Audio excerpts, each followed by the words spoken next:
Queridos, eu queria convidar a todos que abram as suas Bíblias na carta do apóstolo Paulo aos Efésios, no capítulo 3. Hoje nós vamos ler os versos 14 e 15.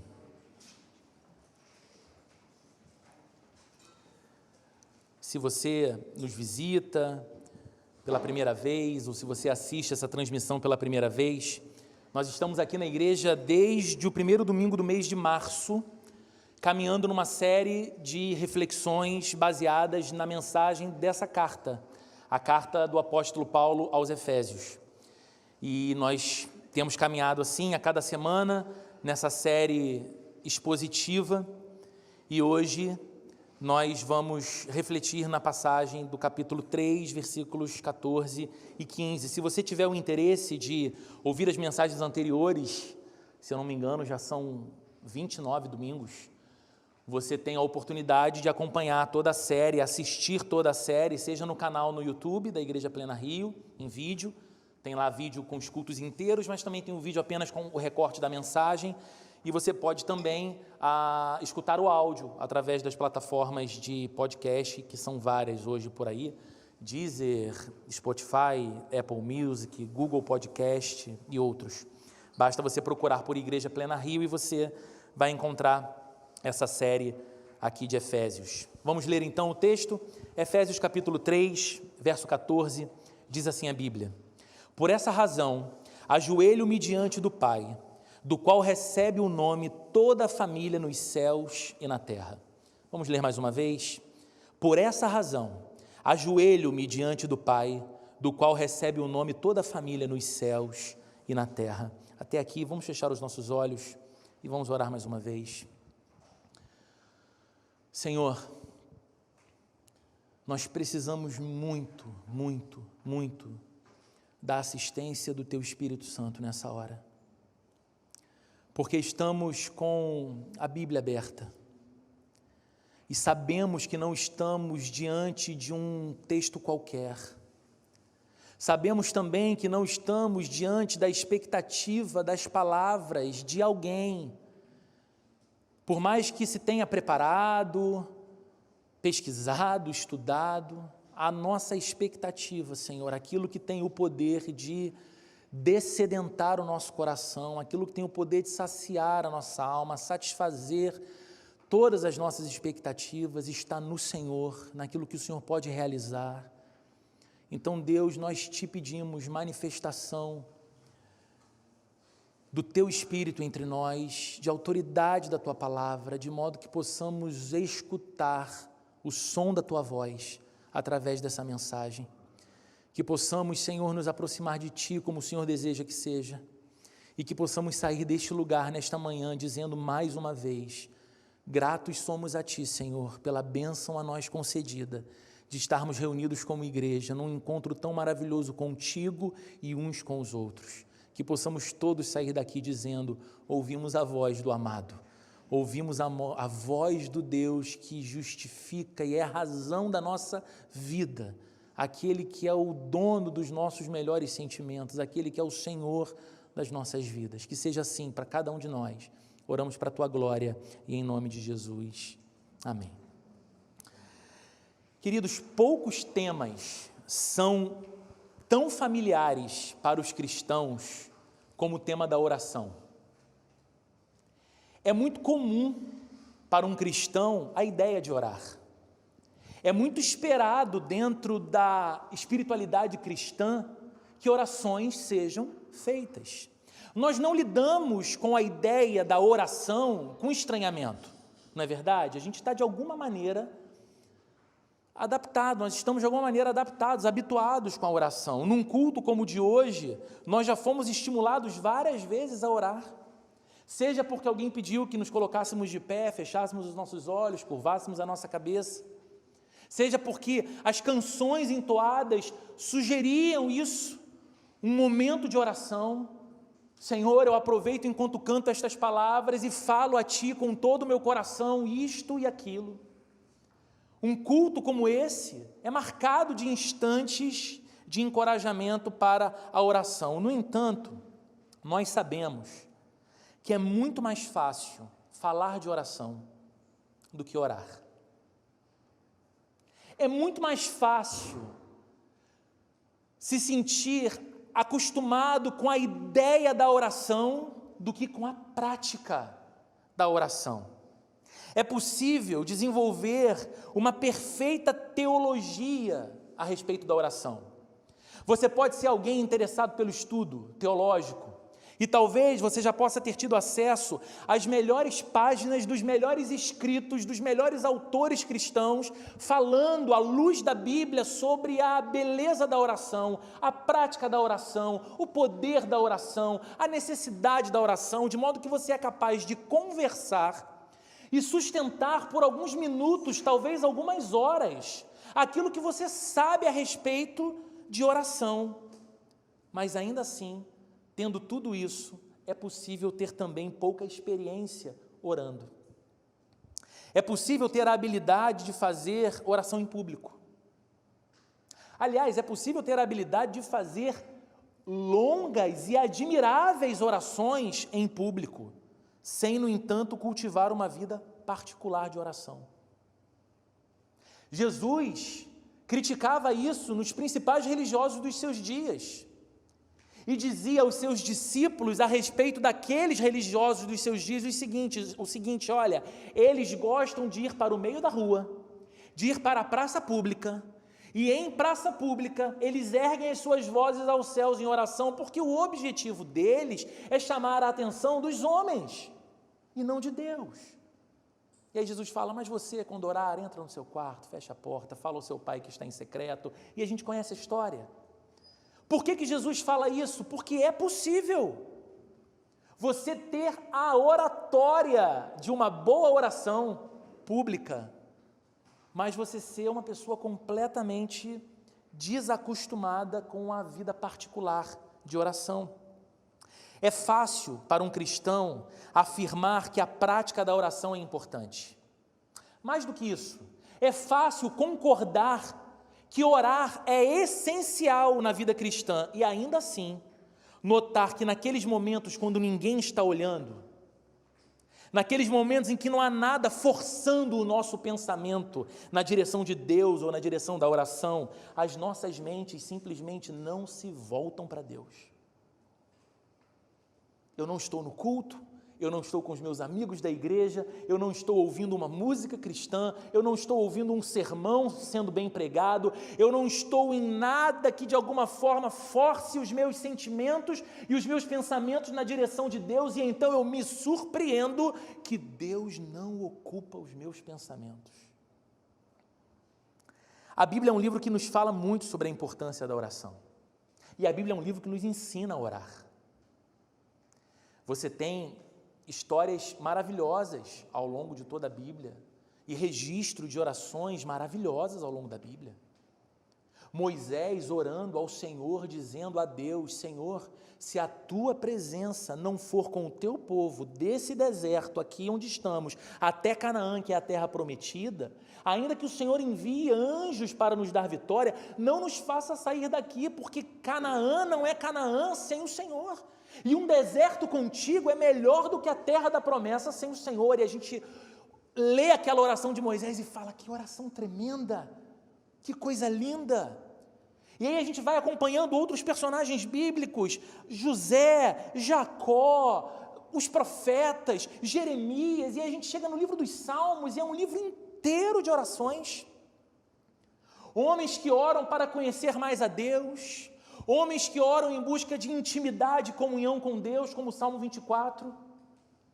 Quem subirá ao monte santo do Senhor e quem há de permanecer no lugar de sua habitação? Aquele que é limpo de mãos, puro de coração, que não entrega a sua alma à vaidade, nem se inclina aos ídolos, esse obterá do Senhor a bênção. Tal é a geração dos que o buscam, a geração dos que buscam a face do Deus de Jacó. E a gente lê esse trecho no Salmo 24 e fala: Deus, que oração de alguém que tem anelo pela tua presença. Ele quer subir o lugar da tua habitação e permanecer lá, ser íntimo da tua presença. Mas você também tem os salmos de petição, pelas necessidades. É o salmista dizendo: Senhor, vê a violência do inimigo que se levanta contra mim. Senhor, vê a astúcia daqueles que se erguem para preparar armadilhas contra o teu servo, livra-me do mal, livra-me do perigo, concede-me a tua bênção. Há espaço na espiritualidade cristã para todo esse tipo de petição, e a Bíblia vai nos ensinando, então, a importância da oração e também como devemos orar. E hoje, nós vamos começar a refletir num trecho da carta de Paulo aos Efésios, em que ele, mais uma vez, ora pelos cristãos daquela cidade. Começa aqui no verso 14 e vai até o verso 21. E a gente vai olhar aqui nos próximos domingos um pouco mais o DNA dessa oração que o apóstolo Paulo faz. Uma coisa que é interessante de notar é que a oração sempre expressa um desejo. Já percebeu isso? Você nunca ora esvaziado de um desejo que te leva a orar, que te faz buscar a Deus, que te faz pedir algo. Portanto, uma das melhores maneiras de descobrir os anseios e as ambições de um cristão é analisar o conteúdo das suas orações, é analisar a intensidade com que ele faz as suas orações. E nesse sentido a gente aprende muito com Paulo aqui. A gente aprende muito com essa passagem que hoje começamos a ver e que eu leio mais uma vez com você. Paulo está dizendo: por essa razão, ajoelho-me diante do Pai, do qual recebe o nome toda a família nos céus e na terra. Bem, o que leva o apóstolo Paulo a orar aqui, o seu motivo, o seu fundamento, é tudo aquilo que ele esteve explicando nos versos anteriores. E você que tem acompanhado essa série de exposições aqui, sabe que Paulo vem de uma exposição doutrinária muito densa. Paulo fala de coisas maravilhosas, mas igualmente profundas, porque Paulo fala sobre a obra de Jesus em favor daqueles cristãos na cidade de Éfeso. Homens e mulheres que vieram do mundo gentílico, homens e mulheres que eram pagãos, homens e mulheres que viviam de costas para Deus, idolatravam muitos outros deuses, prestavam culto a muitas outras divindades, mas então Jesus Cristo, com seu poder e com seu amor, os alcançou, o Evangelho foi pregado no meio deles, o Espírito Santo abriu seus corações, eles creram no Evangelho, eles abandonaram os ídolos, eles converteram-se a Cristo, e agora Cristo deu a eles paz com Deus e paz uns com os outros. Então olha que coisa bonita, lembrando o que Paulo está falando para os cristãos da cidade de Éfeso. A obra de Jesus transformou inimigos de Deus em amigos de Deus, e a obra de Jesus transformou homens e mulheres rivais e indiferentes uns aos outros, potencialmente egoístas, como egoístas e individualistas são os homens e mulheres da nossa época, transformou estas pessoas indispostas a caminharem juntos em pessoas em paz umas com as outras, em comunhão, em aliança, em compromisso, em amizade. E isso resultou, segundo Paulo vem falando nos versos anteriores, isso resultou na criação de uma nova sociedade, que é a Igreja de Cristo. A Igreja de Jesus, ela é um fenômeno espiritual, é verdade, é mesmo. Mas a Igreja de Jesus é um fenômeno sociológico também, porque nela se encontram reunidos homens e mulheres muito distintos uns dos outros, muito diferentes uns dos outros. A igreja muitas vezes se assemelha àquele galpão com muitos barris de pólvora. Você fala, cara, tem tudo para explodir, tem tudo para dar errado, mas por que não explode? Por que dá certo? Por que cresce? Por que se unem? Pessoas tão diferentes se unem e fazem coisas tão maravilhosas em prol do mundo, em prol da cidade, em prol do reino de Deus, porque estas pessoas, tão diferentes umas das outras, foram unidas por um Cristo só, foram unidas por uma obra só. Eles foram feitos agora, como disse Paulo nos versos anteriores que vimos aqui, concidadãos dos santos e membros da família de Deus. É uma obra espetacular da graça de Deus. A gente cantou aqui agora sobre a triunfante graça do Senhor, não é? Graça e paz, graça e amor, graça e bondade. É você olhar para a igreja e falar, a igreja de Jesus expressa essa graça que a gente acabou de cantar. Porque nós somos testemunhas vivas de que essa graça é real, verdadeira e está sobre nós. Então, essa igreja multifacetada, essa igreja formada de pessoas que não são uniformes, elas são unidas, mas são indivíduos, com a sua individualidade respeitada, com a sua história pessoal de formação de vida preservada. Essa igreja multifacetada revela, como vimos aqui na semana passada na pregação do pastor Douglas, a multiforme sabedoria de Deus. E revela a multiforme sabedoria de Deus aos homens e aos anjos. E aí a pergunta que a gente faz é: o que restava a Paulo diante dessas coisas?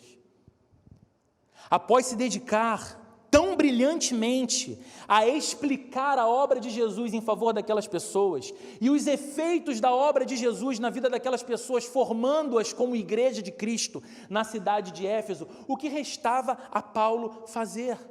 Restava a Paulo fazer o mesmo que os anjos fazem na presença de Deus. Restava a Paulo se curvar em reverente adoração ao Senhor. É por isso que ele começa o verso 14 dizendo: por essa razão, em virtude de tudo isso que eu venho dizendo para vocês, que não é apenas especulação ou letra fria, mas é uma verdade eterna que incendeia o nosso coração de ardor e de amor por Deus, por essa razão, ajoelho-me diante do Pai. Eu me prostro em reverência diante desse Deus, diante deste Deus que revela a sua multiforme sabedoria ao mundo e aos anjos, através da sua igreja. E a primeira coisa que chama a nossa atenção, e é o que eu quero me ater nesses minutos que eu tenho aqui, hoje, é que Paulo ora por eles. Paulo ora pelos efésios. E essa informação, tomada dentro do seu contexto, é algo de grande valor para nós. Por quê? Porque quando estava escrevendo essa carta, você sabe, Paulo era um prisioneiro em Roma.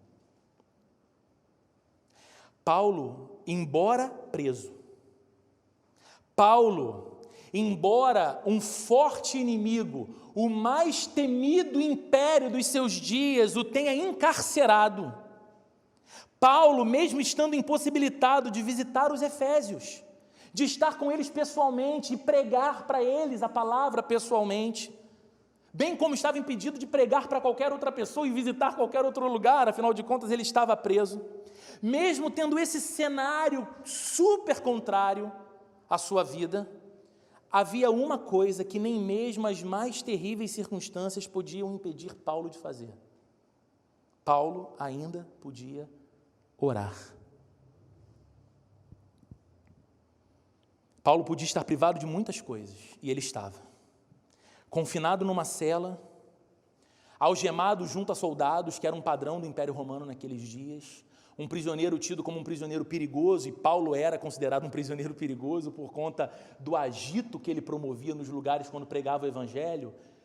Soldados do Império ficavam dentro da cela de um prisioneiro, algemados junto ao prisioneiro, realizando não apenas uma vigília de perto daquela pessoa, mas também um tipo de tortura emocional e psicológica. Porque um prisioneiro do Império Romano naqueles dias nunca sabia quando era o seu último suspiro, nunca sabia se ele estava diante de uma iminente execução, ou se ele teria mais tempo de vida, se ele seria posto em liberdade outra vez, ou ele enfrentaria o martírio, e essa era a condição de Paulo naquele momento. Paulo estava impedido de estar com as pessoas que ele mais amava. Se coloque no lugar desse homem, por um instante. Transfira o seu coração nesse momento da sua zona de conforto que você se encontra hoje, tente se colocar nessa úmida cela em Roma, onde esse grande apóstolo estava, com todas as condições contrárias a ele. No entanto, queridos, e essa é uma verdade maravilhosa da Bíblia, nada jamais poderá obstruir o caminho do coração do crente para o coração do Deus eterno. Nenhuma algema, nenhuma cela, nenhuma ameaça, nenhum terror psicológico, nenhuma privação da saúde ou de recursos, nada jamais poderá privar ou obstruir o coração do crente de acessar o coração do Deus eterno. Quantos cristãos, queridos, ao longo da história, e quantos cristãos em nossos dias estiveram e estão sujeitos a incontáveis sofrimentos e a incontáveis indignidades. Eu não sei se você tem a curiosidade de pesquisar a respeito de organizações missionárias que apoiam aquilo que é chamado de a igreja sofredora ao redor do mundo. Porque em muitas partes do mundo hoje, 2021, homens e mulheres como nós, que amam a Deus como nós, que reconhecem Cristo como Senhor e Salvador como nós, não podem estar reunidos como eu e você livremente estamos reunidos nessa manhã. Porque se eles forem descobertos numa reunião clandestina, porque se eles forem descobertos como cristãos, eles são executados, eles são torturados, eles têm seus bens tomados, eles têm sua família assassinada. Isso não é apenas a história dos mártires do primeiro século, como nos relata um pouco o livro de Atos, e os primeiros livros de registro da história dos cristãos. Isso é uma verdade para os nossos tempos até hoje, mas mesmo estes, queridos, mesmo estes cristãos podem dizer, ainda hoje, que muros de pedra não fazem uma prisão, barras de ferro não fazem uma jaula forte o suficiente para trancar os seus corações. O espírito de oração, ele continua livre, apesar de toda a maldade que é imposta a eles. Esse era o quadro de Paulo. Esse continua sendo o quadro de muitos cristãos em sofrimento. As circunstâncias físicas são completamente desfavoráveis. As circunstâncias materiais são completamente desfavoráveis. As privações são incontáveis. No entanto, eles não estão privados de erguer seus corações na direção do Deus que acolhe orações e então orar. Os homens podem até chegar ao ponto de costurar os nossos lábios. Podem nos impedir de pregar. Mas eles não podem costurar o nosso coração.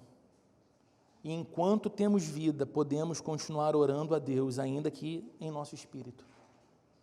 Porque quando Paulo escreve aqui, dizendo que por essa razão ele se ajoelha diante do Pai, a gente não pode afirmar que ele fazia isso fisicamente. É pouco provável até que na posição que ele se encontrava, ele poderia virar para os soldados e dizer: agora o senhor me dá uma licença aqui, que eu vou prestar um breve culto ao meu Deus, o mesmo motivo que me fez estar preso aqui agora, aqui dentro eu quero. Não. Mas ele podia curvar o seu coração diante de Deus, mesmo algemado, mesmo privado. Certamente você já enfrentou, em algum momento da vida, ou talvez você enfrente no momento presente, aqueles dias em que se parece estar preso. Parece que a gente está confinado, vivendo uma grande luta. Às vezes é uma enfermidade inesperada. Há um querido amigo, pastor, muito importante, não apenas para mim e para a nossa igreja, mas muito importante no cenário desse nosso país, especialmente no movimento de plantação de igrejas, que há coisa de 2 semanas atrás foi diagnosticado com câncer. E extremamente ativo, há poucos dias de uma conferência muito importante acontecer, se retirou, cirurgia, aguardando a expectativa do que dirão os médicos, do que os exames vão trazer. A agenda muda, tudo muda. Pode ser que uma debilidade física simplesmente nos faça parar num determinado momento. A gente perde a condição de mobilidade. Pode ser o luto que pede da gente recolhimento.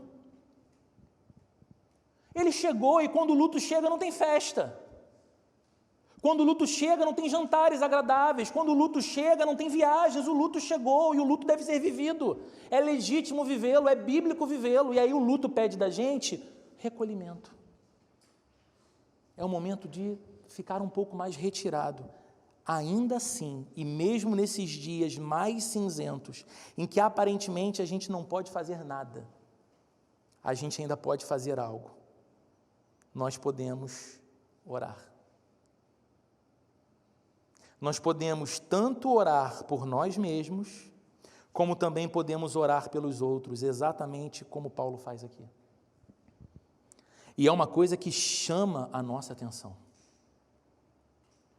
porque Paulo gasta muito pouco do seu tempo, ou dos seus escritos pelo menos, dizendo que orava por si. Mas preso, ele escreve as cartas às igrejas, dizendo que orava pelos crentes, pelas igrejas, pelo movimento do Evangelho, por aqueles homens e mulheres. Olhe para esse apóstolo. Preso, não apenas isso, sofrendo ameaças constantes, cheio de privações, mas nós não vemos uma sombra de escrita dele dizendo que enquanto a situação não mudar, ele nada poderia fazer. Ele não escreve dizendo: olha, orem por mim, porque eu me encontro em profundo quadro de desânimo aqui na prisão, porque preso eu não posso fazer nada, preso eu não posso ser influente, preso o meu ministério acabou, preso de nada me adianta ser um apóstolo, preso eu estou completamente limitado. Então, por favor, crentes da cidade de Éfeso, orem por mim, estou muito desanimado. Não, Paulo está ativo e ocupado na prisão. Como que ele está ativo e como que ele está ocupado? Ele passa o seu tempo em comunhão com Deus, orando por si, mas também orando por tantos outros, Ele se coloca como parte desse ministério de intercessão. Ele sabe que central à propagação do Evangelho não é a sua vida ou a sua liberdade ou a sua capacidade de ensinar a Bíblia ou de ensinar o Cristo revelado no Evangelho. Ele sabe que essencial a missão de Deus no mundo é a livre pregação do Evangelho que sai dos lábios dos crentes mais singelos por obra do Espírito Santo, que é o capacitador. Então, a preocupação dele é orar por aqueles crentes que estão livres, é interceder para que Deus realize a obra na vida daqueles homens e mulheres que se encontram livres, para que a proclamação do Evangelho siga avançando. Uma pergunta simples e uma pergunta prática diante disso para todos nós: quanto do nosso tempo é dedicado à oração?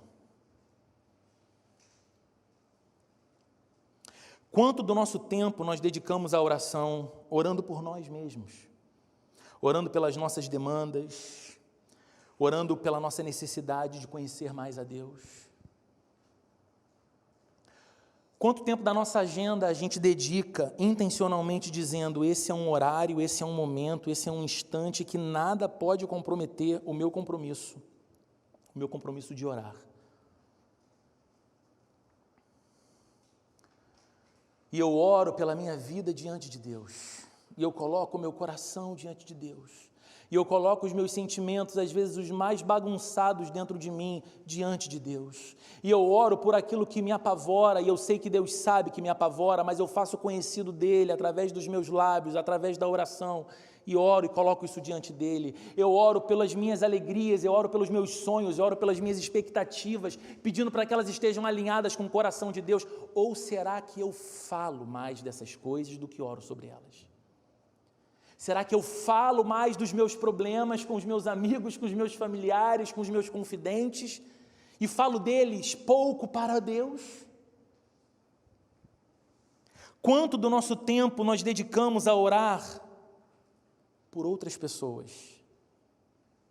Aí ficou pior ainda, né? Que a gente já ora pouco por nós, e a gente é tão individualista, orar pelos outros. Pois é. Quanto do nosso tempo nós dedicamos para orar por outras pessoas? Os nossos amigos, os nossos familiares, oramos por eles? Aquela pessoa que te manda mensagem no meio da semana e compartilha uma situação difícil e sabe que você é cristão e fala: poxa, ora por mim. E você responde para ela: pode deixar, estamos em oração. Você ora. E não estou falando aquele negócio assim, sabe, de alívio da culpa, de você falar assim: ai Jesus, eu vou esquecer disso. Senhor, Tu sabes de todas as coisas, abençoa fulano nesse problema aqui que ele está, em nome de Jesus. Sinal abriu, avançou. A pessoa pediu para você interceder por ela. Eu tenho um amigo amado, estava aqui semana passada pregando, posso dizer o nome do santo, Douglas, que quando eu compartilho alguma coisa com ele, dependendo do momento, eu falo, cara, tal situação, ora aí. Ele fala assim, Beto, vou orar agora, porque depois eu vou esquecer, eu vou orar agora. Vou desligar aqui com você e vou orar agora, que é melhor, é mais garantido. Quanto do nosso tempo nós dedicamos a orar pelos irmãos que congregam conosco na mesma igreja? Entendendo que essa história de sermos agora concidadãos dos santos e membros da família de Deus não era privilégio dos efésios só, mas de todo homem e mulher crente em Cristo Jesus, mesmo em nossos dias, parte da igreja do Senhor. Será que nós somos pessoas interessadas em nos aproximar dos nossos irmãos que congregam conosco, têm interesse em saber seu nome, sua vida, sua caminhada, como podem ser abençoados por nós, como podemos orar, como podemos assisti-los, como podemos ajudá-los? Será que nós oramos por essas pessoas? Lembre que a Bíblia diz que nós fomos chamados para levar as cargas uns dos outros. Quanto do nosso tempo nós dedicamos a orar em favor dos cristãos que são perseguidos ao redor do mundo? Ah, Roberto, eu não tenho muita informação, é tudo muito difícil, porque é longe da minha realidade, eu sei que deve ter, mas eu não conheço, então eu não sei como orar. Tem organizações que ajudam você. Pesquise depois, se você tiver um interesse, numa instituição chamada Missão Portas Abertas. Eles têm, inclusive, dias de oração que eles fazem com igrejas ao redor do Brasil, chamado de DIP, Domingo da Igreja Perseguida, em que igrejas se reúnem com o objetivo de orar pela proclamação do Evangelho e pela realidade de cristãos que são perseguidos em várias partes desse mundo, em nossos dias. Há uma outra instituição chamada Missão Mais, que é um acróstico de Missão em Apoio à Igreja Sofredora. Essa missão sustenta missionários nos lugares que você jamais desejaria chegar e visitar. Essa missão enviou recentemente 5 pastores missionários para Cabul. Quando todo mundo estava fugindo de Cabul, 5 pastores chegaram a Cabul para enfrentar o terror do terrorismo e de alguma forma proclamar o Evangelho de Jesus para aquelas pessoas ali. Esses irmãos não vão encontrar vida fácil. E nós podemos orar por eles. Paulo sabia que podia ajudar os efésios orando por eles, mesmo que não estivesse junto. E nós também podemos ajudar muitas pessoas orando de verdade por elas. Queridos, que ministério precioso, mas que ministério pouco desejado pelos crentes. Orar. A gente consegue reunir com muita facilidade um grupo interessante de pessoas para muitos objetivos. A gente consegue reunir um grupo muito significativo de pessoas para juntas torcerem pela seleção numa Copa do Mundo, por exemplo. Eu adoro fazer esse movimento, inclusive, tá? Digo a vocês, gosto de verdade. Acho muito legal a gente, todo mundo torcendo junto, verde e amarelo, vai Brasil, agora vai ser hexa, sei lá, o que falta para a gente ainda, está difícil. Acho incrível. Você organiza um churrasco rápido e chega muita gente. Agora, que dificuldade é reunir pessoas para orar? Irmãos, nós vamos nos reunir com que objetivo? A gente vai orar. Vamos orar por nós, vamos orar pela igreja, vamos orar pela cidade, vamos orar pela missão do Evangelho no mundo. Que ministério precioso, se nós soubéssemos o valor disso. Se nós soubéssemos o que grandes homens do passado entenderam e viveram a respeito disso. O reformador Martinho Lutero, que dizia que regularmente ele precisava iniciar os seus dias às 5 da manhã, porque ele queria gastar pelo menos 1 hora diante de Deus em oração e depois ir para as atribuições do seu dia. E ele dizia, isso só mudava quando, atipicamente, eu estava num dia muito mais demandante. Aí você lê isso e pensa, pô, naquele dia ele não orava, né? Não, ele diz, naquele dia ele levantava às 4. Bill Hybels, um grande pastor da cidade de Chicago, nos Estados Unidos, escreveu um livro certa vez chamado Ocupado Demais para Deixar de Orar, em que ele fala exatamente sobre isso. Entramos num caminho tão estranho de vida, que quando a vida exige de nós mais sabedoria, mais atenção, os perigos são mais iminentes, nós oramos menos. dependemos menos de Deus, buscamos menos a Deus e vamos fazendo pelos nossos instintos as nossas coisas. Perceba então, queridos, que Paulo era um grande mestre, mas ele também era um grande intercessor. Ele escreveu coisas densas, ele escreveu doutrina profunda, e ele sabia que os efésios iriam receber essa carta, iriam ler a carta, iriam discutir a carta, iriam estudar o conteúdo dessa carta juntos, mas Paulo também sabia que apenas a instrução não bastava. Paulo sabia que todo o ensino jamais poderia se tornar real, a não ser sob a direta bênção de Deus. Porque esse ensino era um ensino a respeito de Deus. As coisas que ele falava diziam respeito ao eterno Deus, à obra santa de Deus, e não se acessa a obra de Deus, e não se discerne a obra de Deus sem o auxílio do Espírito Santo. Então Paulo ensina e se dedica como um grande mestre, e escreve com o labor de quem sabe o que está falando, mas ao mesmo tempo que ensina, ele ora e intercede, porque sabia que as suas palavras apenas de nada valeriam se não houvesse uma obra de Deus na vida e nos corações daqueles efésios. O melhor ensino do mundo é inútil se o Espírito Santo não o toma, se o Espírito Santo não o aplica, se o Espírito Santo não abre o nosso entendimento para o que está sendo ensinado e o abriga no nosso coração.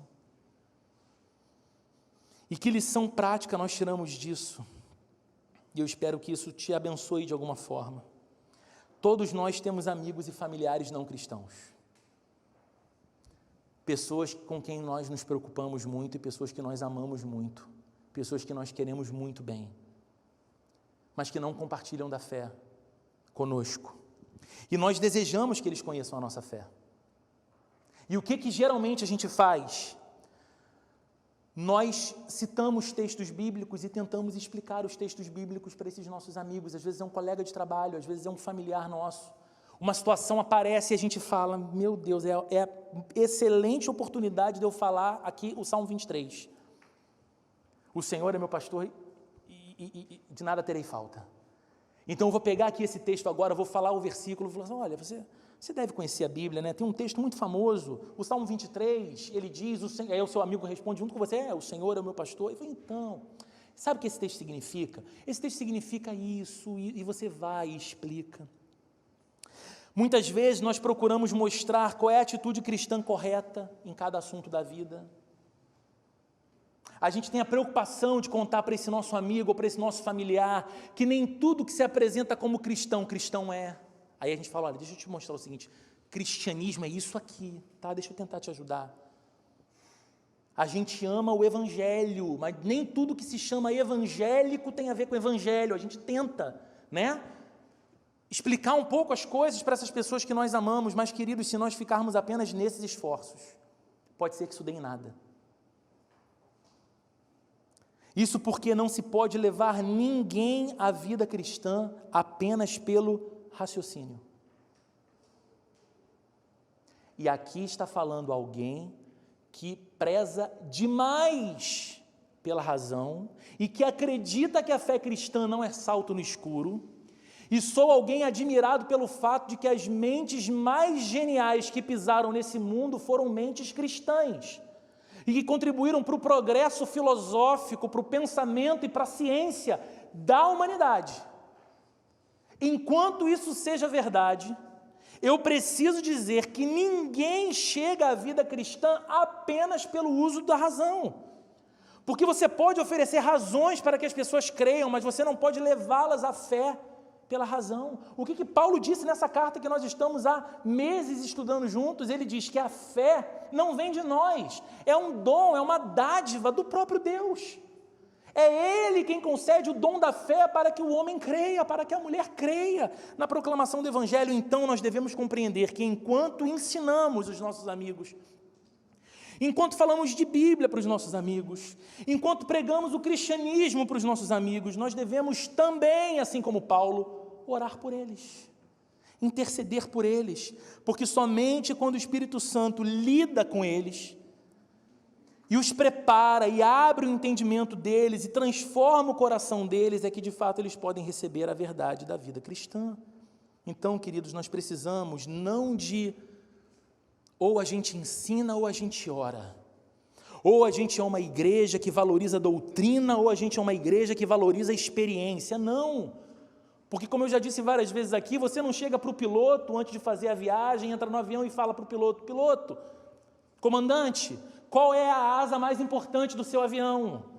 Ele vai no mínimo pedir para a equipe de bordo ficar de olho em você, porque você pode ser um potencial terrorista. Não é uma coisa ou outra, mas é uma coisa e outra. Nós precisamos de ensino e nós precisamos de oração, nós precisamos de entendimento e nós precisamos de súplica, nós precisamos viver aquilo que Jonathan Edwards dizia no passado, nós precisamos de luz na mente e fogo no coração. Essa é a caminhada cristã. Alguns equivocadamente podem pensar: mas Deus não é soberano, Deus não é o Todo-Poderoso, se não há nada que Ele não pode fazer, qual é a necessidade de orar? A resposta, queridos, é que Deus, em sua sabedoria eterna e em sua soberania, escolheu operar deste modo. Ele usa as nossas orações e leva os seus grandes propósitos à execução mediante a instrumentalidade da oração do seu povo. Deus quer que você ore, amigo. Deus quer que você ore. Você entende por que nós precisamos parar de lidar com a oração como sendo o nosso último recurso? Já viu gente que pensa exatamente assim: olha, eu já fiz tudo o que tinha que fazer, eu já falei tudo o que tinha que falar, eu já tentei tudo o que tinha para tentar, agora só resta mesmo orar. E a pessoa já fala desanimada, porque essa é a relação que ela tem com a oração, é um desânimo. Olha, agora só resta orar. E como eu não costumo orar, nem isso eu vou fazer. A gente precisa parar de lidar com a oração dessa forma, ela precisa ser o nosso primeiro recurso sempre. Eu quero concluir, queridos, eu já passei do horário, mas eu preciso concluir compartilhando com você um pequeno trecho desse livro, que já me abençoou muito. Um livro escrito pelo Timothy Keller sobre oração, chamado Oração, Experimentando Intimidade com Deus. Há um trecho logo no comecinho que ele conta como que ele teve uma transformação da sua compreensão a respeito da importância singular da oração em sua vida. Quando ele foi diagnosticado com câncer na tireoide, a sua mulher enfrentava os desafios da luta contra os efeitos da doença de Crohn. Então, eles estavam vivendo uma fase devastadora na saúde deles, e então ele conta o seguinte aqui no livro. Ele diz que num determinado momento, no meio daquela luta toda, a esposa insistiu em que ele fizesse com ela algo que nunca fizeram antes, nunca haviam tido disciplina para fazer antes. Eu peço a permissão de você para ler essas poucas palavras, são apenas 38 páginas. Brincando. A esposa diz assim para ele: imagine que você recebeu o diagnóstico de uma enfermidade tão letal que o médico lhe deu poucas horas de vida, a menos que você tome determinado remédio. Um comprimido toda noite antes de dormir.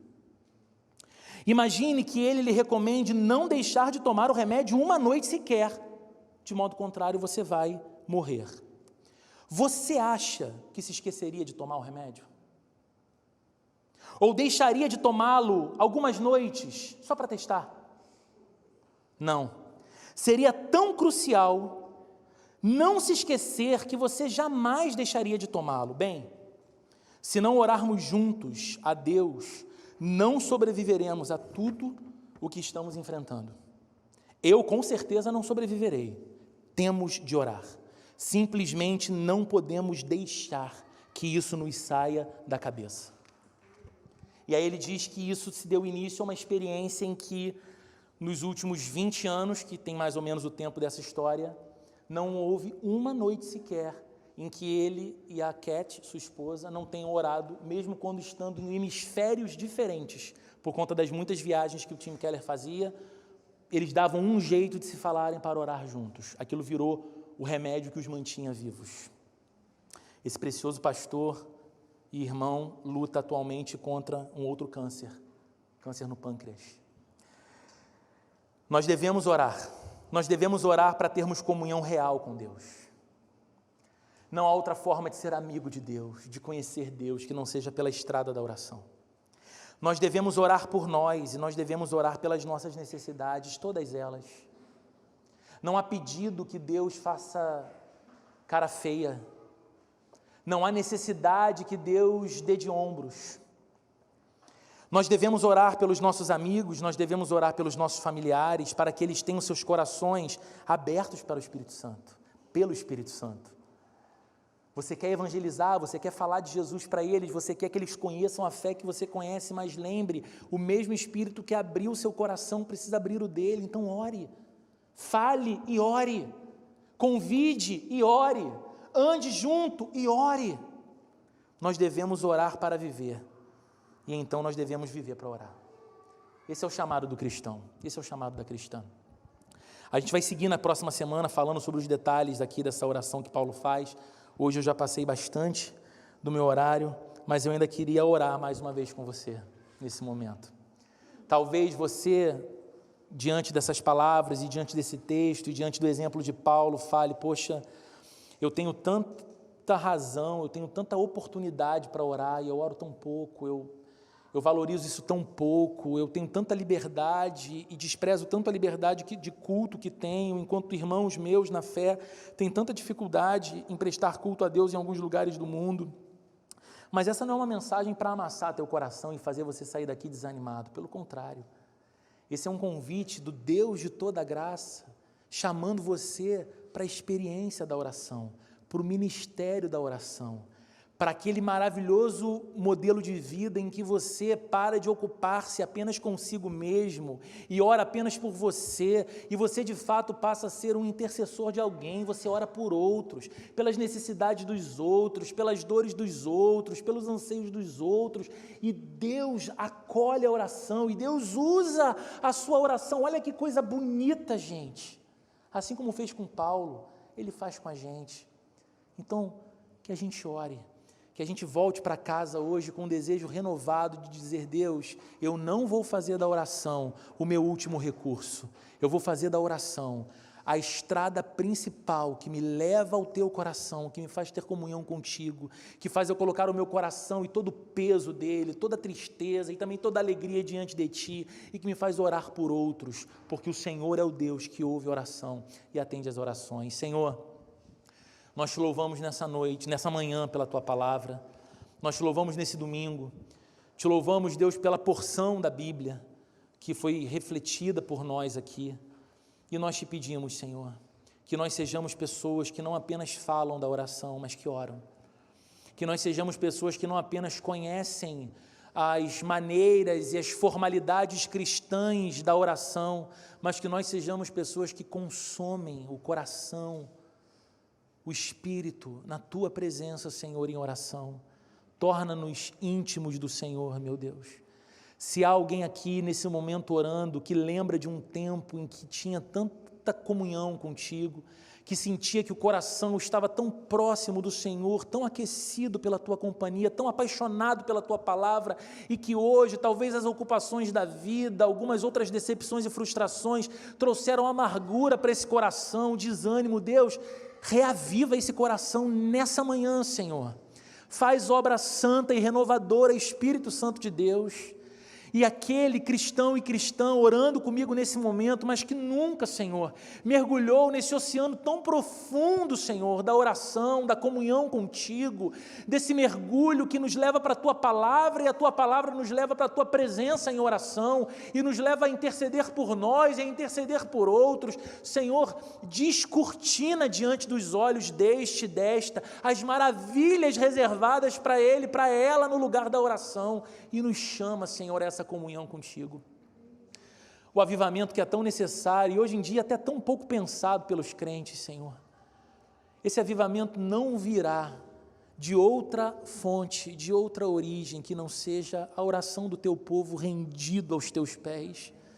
Ah, Senhor, como precisamos de visitação celestial. Como precisamos da manifestação dos céus sobre esse país, Senhor.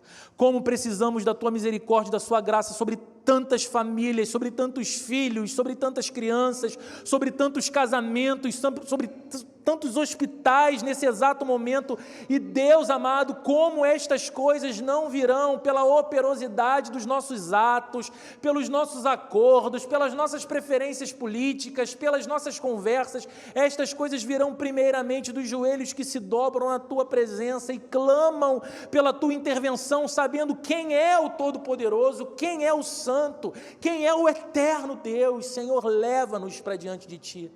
Eu sei que nesse momento em que oramos aqui, Senhor, há pessoas de coração completamente apertado, vivendo angústias terríveis, indizíveis até, mas o Senhor as conhece, o Senhor sabe do sentimento desse coração, que nessa manhã, que nesse dia, seja um domingo, Deus, de uma espécie de exorcismo disso que hoje é calado no peito, para que seja verbalizado diante do trono da Tua graça, Senhor, para que o Senhor possa intervir, para que o Senhor haja, para que o Senhor acolha essa oração.